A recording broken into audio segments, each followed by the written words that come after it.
Columbia's 100th anniversary was not doing good. Yeah, it was just not doing good.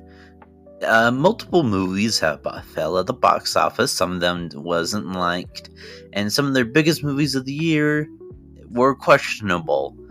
But they could have a chance to redeem themselves. We're only a few months left, so let's see how it will go. So let's find out.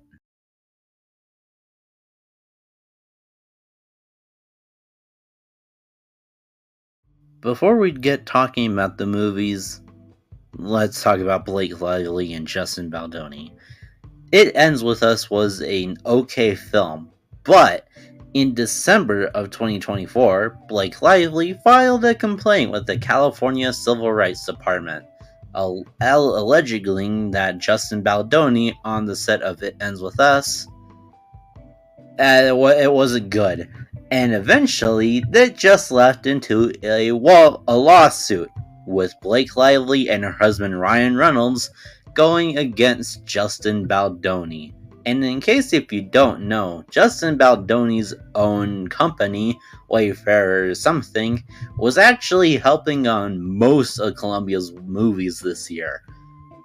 But this is currently an ongoing topic, and this isn't a drama channel, so we're going to move on. I'm sorry, but I'm not talking about drama. Columbia's only September movie is Wolves, which turns out to be another co-production with Apple.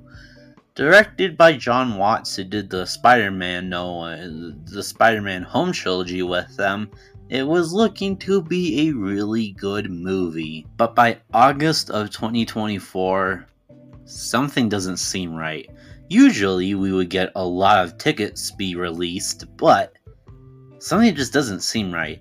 And then they release the poster you are seeing, and oh my god, it's going straight to Apple TV Plus, and it's not even going to theaters. Now, you may be wondering, why am I talking about it if it didn't even reach the big screen? Well, that's because Columbia was supposed to be the distributor, and Apple was supposed to be the studio that made it. But since Apple was being greedy, they decided to put it on their streaming service.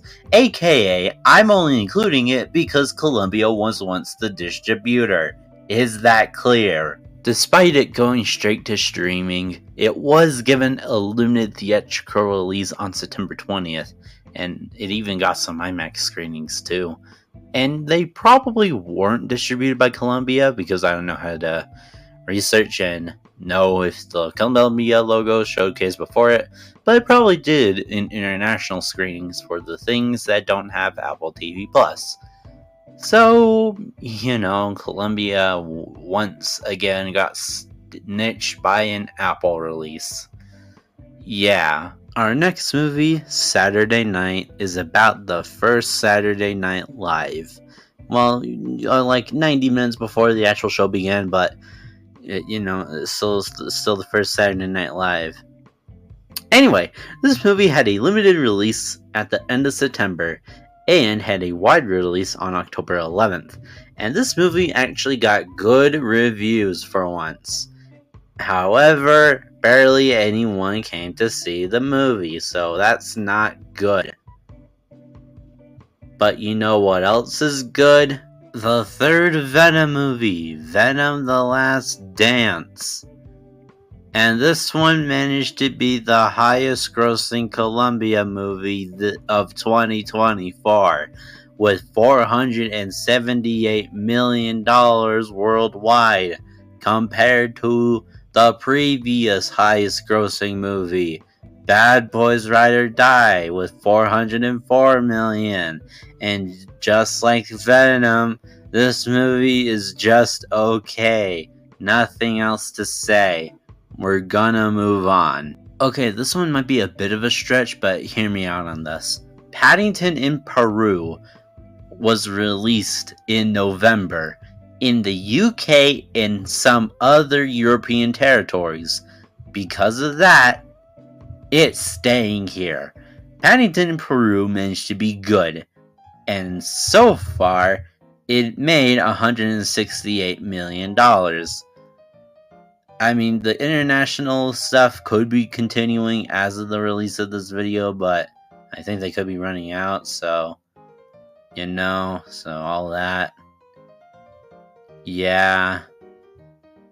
Paddington in Peru, I'm only including it because of its release date. And Columbia's last movie of the year, Kraven the Hunter. It was like Madame Web. Not good reviews, and somehow it did even worse at the box office with $62 million. In comparison, Madame Web made $100 million somehow. So, how did that happen?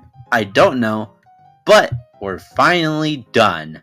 So, after going through Columbia's 100th anniversary, what did I think of it? It's just okay. Yeah, I know, shocker. This year wasn't the best. They lost a lot of money, and their movies were not good, to say the least. But, if you're me, you just have to accept everything's okay? It may not have been the best year for Columbia's year, but they sure tried. I know this feels kind of anticlimactic, but nah, what did you expect from me? Anyway, that's all. Goodbye now.